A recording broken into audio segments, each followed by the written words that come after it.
Hello, ഞാനിപ്പോൾ ഉള്ളത് കണ്ണൂർ ജില്ലയിലെ വായിക്കമ്പ എന്ന് പറയുന്ന സ്ഥലത്താണ് കേട്ടോ. നമ്മുടെ ഒരു ഫ്രണ്ടിൻ്റെ വീട്ടിലേക്ക് കുറച്ച് ഫ്രണ്ട്സ് എല്ലാവരും കൂടെ വന്നിട്ടാണുള്ളത്. തൊട്ടടുത്തായിട്ടൊരു പുഴയുണ്ടെന്ന് പറഞ്ഞതുകൊണ്ട് നമ്മൾ ആദ്യം പോയത് ആ പുഴയിലേക്കാണ് കേട്ടോ. ഒറ്റ വാക്കിൽ ഒതുക്കുകയാണെങ്കിൽ പ്രകൃതി രമണീയമായ സ്ഥലം എന്ന് വേണം കേട്ടോ പറയാൻ വേണ്ടിയിട്ട്. നല്ല ഭംഗിയുള്ള പുഴയുണ്ട്, അരുവിയുണ്ട്. ഞാനീ പോകുന്നത് ഒരു കമ്പിപ്പാലത്തിൻ്റെ മുകളിലൂടെയാണ്. നമുക്ക് എല്ലാവർക്കും ഒരുമിച്ച് ആ കമ്പിപ്പാലത്തിലൂടെ കയറി പോകാനുള്ള പെർമിഷൻ ഉണ്ടായിരുന്നില്ല കേട്ടോ. അപ്പം നമ്മൾ ഒന്ന് രണ്ട് ആളുകളായിട്ടൊക്കെ കയറിയിട്ട് ഇങ്ങ് ഇറങ്ങി വന്നു. മഴക്കാലം ഒത്തിരി ശക്തമാവാത്തതുകൊണ്ട് തന്നെ പുഴയിൽ അങ്ങനെ വെള്ളമൊന്നുമില്ല, വളരെ കുറച്ച് വെള്ളമേ ഉണ്ടായിരുന്നുള്ളൂ. നമ്മൾ ഈ കല്ലും പാറയൊക്കെ താണ്ടിയിട്ട് പുഴയ്ക്ക് അക്കരെ എത്തിയപ്പോഴേക്കും ചക്കയും മാങ്ങയും ഒക്കെ നമ്മൾ വെയിറ്റ് ചെയ്ത് നിൽക്കുന്നുണ്ടായിരുന്നു. കല്ലെറിഞ്ഞും കമ്പോണ്ട് കുത്തിയും ഒക്കെ ആയിട്ട് നമ്മൾ അതൊക്കെ താഴെ എത്തിച്ചു.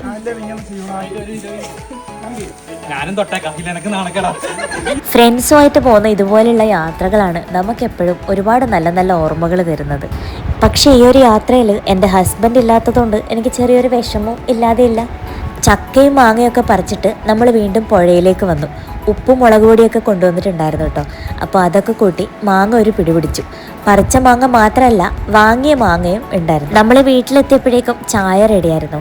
അങ്ങനെ ചായയൊക്കെ കുടിച്ച് കഴിഞ്ഞ് സന്ധ്യ ആയപ്പോഴേക്കും നമ്മൾ തൊട്ടടുത്തുള്ള തോട്ടിലേക്ക് പോകാൻ വേണ്ടിയിട്ട് പ്ലാൻ ചെയ്തു. കണ്ണിന് ഏറ്റവും സുഖം തരുന്ന കളറ് പച്ച കളറാണെന്ന് കേട്ടിട്ടുണ്ട്. അത് അന്വർത്ഥമാക്കുന്ന രീതിയിലാണ് ഇവിടെ വരുമ്പോഴുള്ള കാഴ്ച. ഈ പച്ചപ്പും കൂടാതെ തോട്ടിലെ വെള്ളത്തിൻ്റെ ചെറിയ ശബ്ദമൊക്കെ ആയിട്ട് നമ്മുടെ കണ്ണിനും കാതിനും ഒരുപോലെ സുഖം തരുന്നതായിരുന്നു ഈ ഒരു യാത്ര.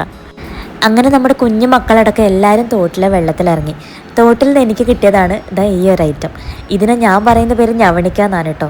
ഇതിൻ്റെ ശരിക്കും പേര് അതുതന്നെയാണോ എന്ന് അറിഞ്ഞൂടാ. അറിയുന്നവരുണ്ടെങ്കിൽ കമൻറ്റ് ചെയ്യണേ. അപ്പോൾ ഇത്രയേ ഉള്ളൂ ഇന്നത്തെ കുഞ്ഞു വീഡിയോ. Bye bye.